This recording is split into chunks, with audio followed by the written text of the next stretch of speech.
ये किसानों पर आक्रमण नहीं, ये हिंदुस्तान के 40% जनता पर आक्रमण है।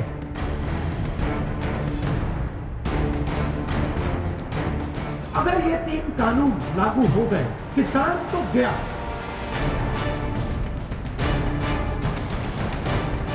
नरेंद्र मोदी जी रास्ता साफ करना चाहते हैं अपने मित्रों के लिए। हाथों में हल लेकर किसान समस्या का हल निकालने की उम्मीद राहुल गांधी किसानों के अंदर जगाने की कोशिश कर रहे हैं। हाथों में हल लेकर हुंकार भरी गई तो मंच पर खाट सजाई गई, जिस पर बैठकर कृषि कानूनों की खामियां गिनवाई गईं। ये किसानों पर आक्रमण नहीं, ये हिंदुस्तान के 40% जनता पर आक्रमण है।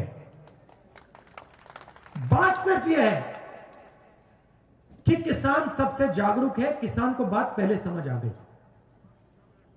और किसान सबसे आगे खड़ा है। अंधेरे में किसान ने टॉर्च मार रखी है क्योंकि किसान को भविष्य दिख रहा है। अगर ये 3 कानून लागू हो गए, किसान तो गया, उसकी जमीन गई, मगर छोटा दुकानदार भी गया, व्यापारी भी गया, मजदूर भी गया। हिंदुस्तान के 40% लोग बेरोजगार हो जाएंगे। राहुल गांधी सिर्फ किसानों से बात नहीं कर रहे, बल्कि उन्होंने लोगों के बीच जाकर भी समस्या का हल निकालने का भरोसा दिया। आप इसी तरीके से हम किसानों की, महिलाओं की, पीड़ित की, बेरोजगारों की इसी तरीके से आप आवाज उठाइए। हम सब आपके साथ हैं। वो हम कर रहे हैं भैया, वो सुन नहीं रहे मगर सुनना पड़ेगा। राहुल गांधी ने लोकसभा में भी किसानों का मुद्दा उठाया। कल लोकसभा में राहुल ने आंदोलन में जान गंवाने वाले किसानों के लिए मौन रखा। एक ओर हंगामा होता रहा और दूसरी ओर राहुल गांधी कृषि कानूनों की खामियां गिनवाते रहे। आज इस देश को 4 लोग चलाते हैं, हम 2 और हमारे 2। जिस किसान आंदोलन ने कांग्रेस सरकार को झुकने पर मजबूर कर दिया था, उस आंदोलन के भरोसे अब कांग्रेस मोदी सरकार को घेरने के लिए कमर कस चुकी है। राजस्थान के 2 दिन के दौरे पर राहुल कई जगहों पर सभाएं कर रहे हैं, तो वहीं कल ट्रैक्टर रैली में भी हिस्सा लेंगे। किसान के साथ जाट के वोट बैंक पर भी अब कांग्रेस नजर गड़ाए हुए है। अजमेर के किशनगढ़ से नागौर के मकराना तक ट्रैक्टर रैली। कल लोक देवता वीर तेजाजी के बलिदान स्थल पर राहुल गांधी जाएंगे। सुरसुरा मंदिर में दर्शन करेंगे राहुल गांधी। सुरसुरा धाम में जाट समुदाय की गहरी आस्था है। ये जो धंधा 40% लोगों का धंधा है, इसको नरेंद्र मोदी जी 2 लोगों के हवाले करना चाहते हैं, इसीलिए ये 3 कानून बनाए गए हैं।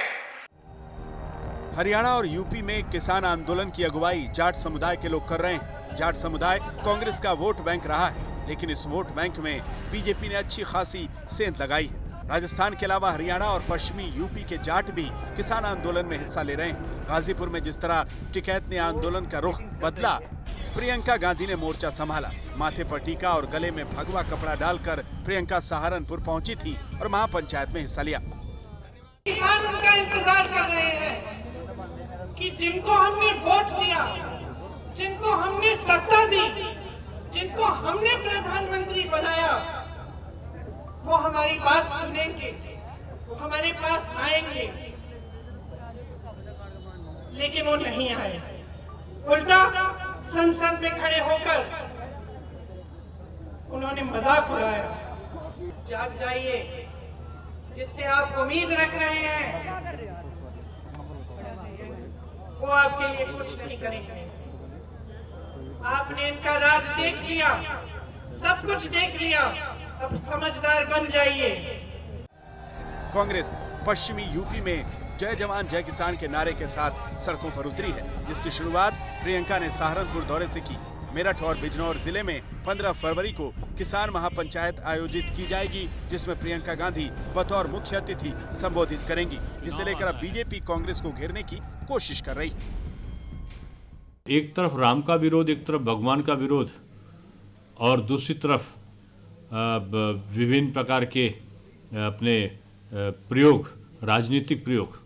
तो जनता हर चीज़ को जानती है, जनता को बताने की जरूरत नहीं कि कौन कब क्या कर रहा है।